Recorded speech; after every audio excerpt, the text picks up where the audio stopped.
Hello everyone, welcome back to Talking Reds, where we bring the latest Liverpool news and transfer news and much, much more. In this episode, we are going to be talking about three players each. Me and Patricio picked three players, three ambitious players for Liverpool that we could go, I say could, we want to go by in the summer. Especially if say, Van Dijk, Salah, Trent leave as well, we need to go ambitious in the transfer window.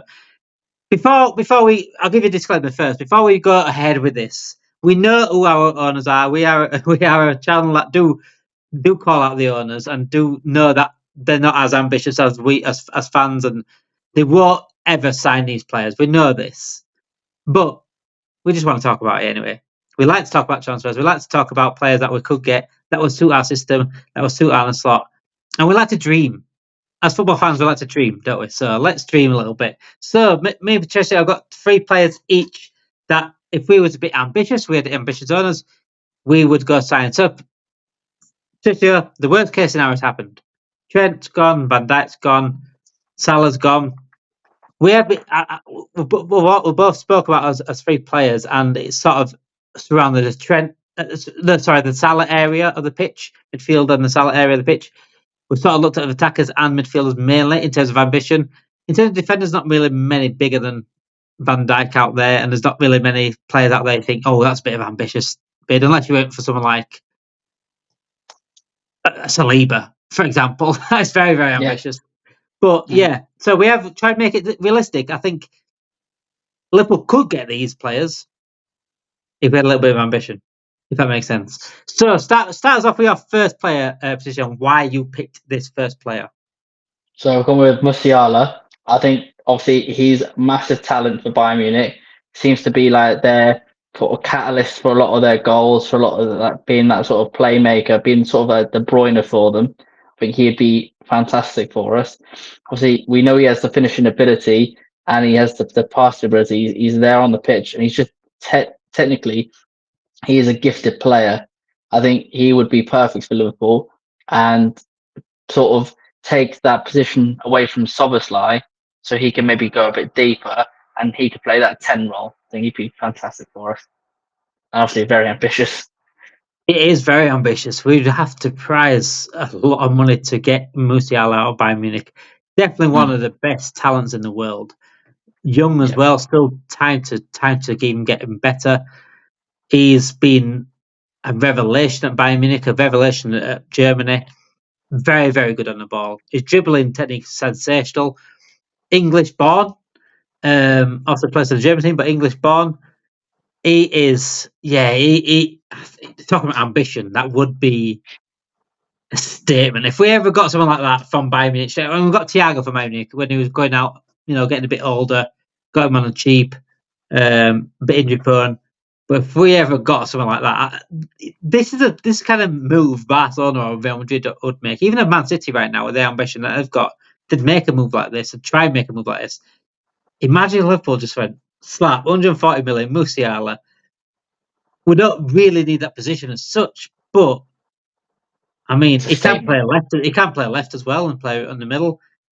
Like you said, Szoboszlai could move back into an 8. That would be an ambitious signing, and that a signing I would. We won't make any more moves. Put it that way after getting him. That's our only signing all summer. We'd have to sell 10 players to get him. But yeah, that would be an incredible move. So sticking on Musiala, someone quite similar to him, I think this is more realistic of a signing for Liverpool because it's not a Bayern Munich we're buying off, and that is Florian Wirtz, quite similar to Musiala, plays a similar position for Bayer Leverkusen. Bayer Leverkusen also not the team that Bayern Munich are, so it might be easier to get a player from Bayer Leverkusen. I'd say it'll be a little bit cheaper, not too much cheaper than Musiala, but it would be a little bit cheaper. Musiala again could play on the left if we're losing Luis Diaz, and if we're losing Salah, if we lose Salah, we need to replace his goals, but we also need to replace his creativity. And like Musiala and Wirtz have abundance of creativity. These players can create chances just by dribbling the ball or just the runs they do and bringing players in. They can create chances just by simply being so good on the ball and attracting players and creating space for everyone else. But the passing ability of Musiala and Florian Wirtz is incredible. These intricate passes are in and around that 10 area. we haven't really had a player like that since Coutinho in that area of the pitch. I think that's the last person I can think of. Florian Wirtz, I think he's probably a better shooter than Musiala, especially outside the box. Musiala does score goals though. He does get involved in the goals. It's a bit like Bellingham in a way, where he does go forward in that area. Runs deep late in the box. I think Florian Wirtz plays more deeper as a creator. But yeah, I'd happy be in it. I think both are very, very ambitious. I'd say Florian Wirtz more gettable. And if Liverpool were serious, if we were to lose Salah, we've got to go out there and be ambitious. That's why we're doing this episode. I think Florian Wirtz would. It wouldn't make everyone happy again after losing Salah, but it's certainly cushion the blow a little bit. I'd say, look, okay, you are showing us something here now. We have got Salah has gone, but you are showing a little bit of ambition here. Got to get a Florian Wirtz. So I'll put my second player out next, and it is in the form of. I think what I said now. Who was my? Oh, that was it. My second player is Rodrigo at Real Madrid. Mm-hmm. That is again ambitious as you get. I have actually seen reports linking Rodrigo to Liverpool, and if we are losing Salah, whoever comes in that right wing position has so much pressure on them. It's ridiculous. Yeah. But what better pressure than giving it Rodrigo, a guy that's come from Real Madrid? So Real Madrid have already got plenty of talent in their depth. They've got Mbappe and Vinicius going to play on the left. On the right, they've got Arda Güler on the bench. They've got Hendrick in the background as well. Plenty of talent. If they were ever to look up to get rid of Rodrigo, we should be first in line. First in line. This guy, goals, creativity, pace. Not as creative as Salah, but it'd certainly be a brilliant replacement for Salah if we were ever to look. If we are, again, no one's going to be happy losing Salah. But if someone like a Rodrigo came in, then it's like, oh, I see what you're doing there. It's nice to see a little bit of ambition instead of a outright that isn't as good. Who's your second player? So my second player would have been same position is Kudus. I think he would be a statement player. Although I wanted him when he was doing really well for Ajax. I think he has the technical ability. He has the drive to want to score goals. And when you see him on the pitch, he is electric, and he's so fast as well. I think he would, like you said, he wouldn't be the same as Salah, but he would offer that same sort of, he would trouble oppositions just like Salah would. He would sort of be like a Doku, or be a bit like just a problem player. A Doku with an end product. Would you say it's a Doku with an end product? Yeah, that's more like it. Yeah. So I think he would be an amazing signing for us. Yeah. And again, the money wise, well, Wirtz and Musiala probably over 100 million each. I'd say Musiala talking about 150 million. I'd say one of the best talents in the world, still young. Florian Wirtz 130, not much lower. Kudus, I think 80 million was talked about last season. Rodrigo would be over 100 million. Getting from Real Madrid, you're talking 100. He could be talking 150 again. Never going to get that sort of player, but it's nice to talk about. Nice streaming it, Patricio. I think Kudus is more, again, like Wirtz being more realistic than Musiala. I think Kudus is probably more realistic than Rodrigo. But I think Kudus is very different to Rodrigo. But yeah, Doku with a bit of an end product. I mean, Doku is very, very good at taking players on. He's always been like that. I think he has got end product sometimes. I think he needs to work on it. But Kudus seems to have that already. He can play a 10 position. And we need versatility at Liverpool, if we're honest. We do. When we're always short-changing the manager, we need players that can play numerous positions. 1 year we might not be by a DM, but luckily Gravenberch has been good enough and mindful enough to change his position, alternate his position. We need versatile players under FSG, and Kudus is a very, very versatile player that could play either side and number 10. So I think that's a good, ambitious signing. What's your final pick for your ambitious signing?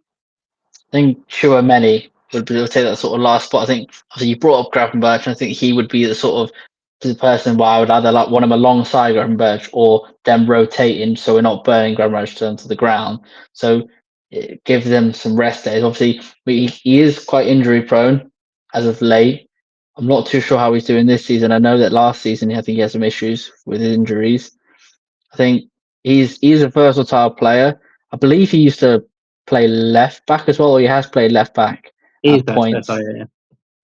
So he can play sort of cover those positions, and he's very defensive minded where he'll hang back and sort of be like a deep line playmaker where Yeah. same sort of thing as Gravenberch and not afraid to push forward. I think he would be a cracking player for us. Obviously, we were linked to him in the past back in 2022. We were also linked to Rodrigo. There's also a point that we could have signed him in the past as well. And it's just FSG having that drive and that ambition and willing to actually spend some money and realize we own a football club. We need to do something about this. Otherwise, standards are going to drop, and we're going to be in the same position that United are in, or other teams. I still can't get over that. I still can't get over that Tchouaméni season because we went for Tchouaméni that off season and that transfer window. Tchouaméni was our first target. Clearly DM, so we clearly wanted a DM, a midfielder. Tchouaméni was our first target. Didn't get him. Boundary got him. Then we went for Darwin Núñez. We paid 64 million on Darwin Núñez and bonuses. And then all of a sudden, then the reports saying the rest of the after we signed Darwin Núñez, the rest of the reports for the rest of the summer was we don't even want a midfielder. And it's like, how can you say we don't want a midfielder? That's what people believed it. People believed it. We didn't want a midfielder. We don't even want a midfielder. But Tchouaméni was our first attempt that summer. But Tchouaméni was our first person. So how do we not want a midfielder when we want Tchouaméni? We can't wait for Tchouaméni because he went to Real Madrid. We won't wait for him after that. And it was the same summer we ended up then getting Arthur to panic buy last minute to realise we actually do need a midfielder. It was. It was murder. I'm sure it's the same summer. Yeah, I remember being on holiday in Blackpool, and I remember being on holiday in Blackpool, and it was that summer. I'm sure it was. Because then the summer after is where we went for obviously McAllister and Soboslai. You realise we do need a midfielder. It was the same summer midfield absolutely dropped off, and I said it was going to happen, and people were like, no, you're just negative. But it happened. You could see it was going to happen. But yeah, Tchouaméni would be an absolute. A fit Tchouaméni is just sensational. Absolutely sensational. Yeah. It has worked. It has been good for Real Madrid. It's been unavailable a little bit. And again, Camavinga's there as well, so it's not too much of a missing. I was thinking actually, now you've mentioned someone like Real Madrid, Valverde would be a very ambitious buy. We're not going to get Valverde, but I was thinking midfield, right? And I was thinking, who's ambitious? Rodri would be a nice little ambitious move. We're not going to get Rodri. Yeah. But free Kevin De Bruyne would also be ambitious. I'm just saying, like, if we could actually mould Kevin De Bruyne into a player that slot likes, to hold back and ping balls, right? If we're missing Trent Alexander-Arnold's passing, De Bruyne's a Liverpool fan. He grew up as a Liverpool fan. But over 30 though, isn't he? But he's getting for free. It's free. I know. But I'm just thinking. Wages. But yeah, my third ambitious choice. I think Patricio, we're going to go for this as well. I think a lot of people will go for this at home. Salah goes. We need to replace his creativity in other areas, but we also need to replace his goals. That comes in the form of a number 9, the best number 9 in the world currently, the best complete most striker in the world currently, in my view, Alexander Isak. He's up there with the likes of Kane, likes of Lewandowski, also they're older players, but Alexander Isak is the most complete striker in the Premier League, most complete above Haaland. I think Haaland's a better goal scorer as a whole, but I think Isak would complement our team fantastically. The way he brings wingers in, I talk about him pretty much every stream. He's such a brilliant player. Again, it'll have to be ambition though. If we lose Mohamed Salah, we need to replace his goals. We need to replace his assists with ambition here. Yeah. Isak if we lose Salah, I hate talking about losing Salah, but if we lose him, Isak's a must. Even if we don't lose Salah, though. I'd love Isak plus Salah. It would suit Salah as well. He would suit Salah. The amount of space he'd leave Salah, and Salah pinging the ball into him with his creativity now to Isak, he gets so many more assists. He didn't break this season's goal score. No, maybe not the goal scoring record because Isak would be bagging goals himself, but it'd certainly break his assist records with Isak up front. No, definitely. But I think if Salah loses, if Salah goes, Isak is an absolute must. Someone like that has got to be a must. We need to get those goals from somewhere because we ain't getting the goals from anyone else. Gakpo's our next really best player that can score goals at the moment, and he's never going to get Salah numbers. We need someone like to get Salah numbers. Another player we should potentially look at. I know we've had our three each, but I think another player that another a fellow Swede to Isak is getting Gyökeres. I think he would be another sort of statement signing, a bit more on the reasonable side, and I think that's a bit that's a bit more like Sustainable. someone that we could get. Yeah, Our favorite word, someone that sustainable. FSG would be more happy with spending less money on, but Isak would obviously be the top target. I think the issue with Isak is we are obviously worried about his injury and his injury proneness and stuff like that. Whereas I think we just need someone. We need a proper number 9, and we've been missing that for a long time. And we'd get that Well, from Gyökeres or we've had some brilliant number 9s in the past. So we thought Nunes was going to be that. It just hasn't turned out to be that. And I think Isak's Isak's obviously a little bit more than Nunes in terms of money, but is much less of a risk because he's done it in the Premier League. Much less of a risk. He's done it in the Premier League. Is the only one out there in recent years that I've seen really make Van Dijk struggle. Mm. And when you make Van Dijk struggle, it's just a player you need to get in. It really is. And whoever I saw someone actually say this.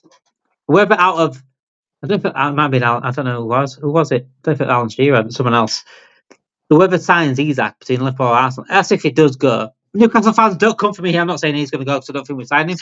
But if he does go for Newcastle, Arsenal, or Liverpool to win the league next season, whoever signs him wins the league. That's how big of an impact he could have on a team. He's a massive player. I think you've seen it in games where you've seen his like sort of attacking. Sort of what is it? It's how like he knows to not be offside, like unlike Darwin. He knows the runs to make. He cuts across players. He just makes himself available for those goals. And if not, he creates the opportunities, which is what we had from like a player like Torres. What we had from the latter stages, of what we had from Suarez, a finisher, and that's what we need. Yeah, goal scorer. These signings that we have put out on this episode, they are signings that we think we were going to sign. There are signings that we think we would want to sign. If it was ambitiously ran, I think these kind of players. There are some realistic ones, like your likes of Wirtz. I think Kudus is very realistic. I think Isak's very realistic, if I'm honest. Tchouameni could be realistic as well, but it's all about being a little bit ambitious and spending a little cash every now and then. But sometimes if you're losing your best players, you've got to go out there and get the best. It's as simple as that. Thank you for watching. Make sure you get your comments in as well. Let me know your 3 players that you would like to sign this summer. Ambitious wise, don't just go Kirkes. It's an easy one. It's not. I mean, ambitious play. Who would we need to really throw the money out in the summer if we would needed to? Let me know in the comments as well if you think we are going to have a good summer, a big summer, because people are saying big summer. They're falling for the gaslighting again. I don't think it's going to be a big summer as some make out. But thank you everyone for watching. Please make sure you do like this video. It help us out massively. On the road to 300 subscribers would help brilliantly as well. I think I'm trying to aim for 300 subscribers by the end of April, possibly. I don't know. It's up to you guys to subscribe to the channel, like this video, and help us on the journey as well. And also get your notification bells on as well, because it will tell you when we're live. We're live this week sometime as well. Hooks is back this week. Hopefully Roms is back this week for live shows. Thank you for watching. Have a great week, guys.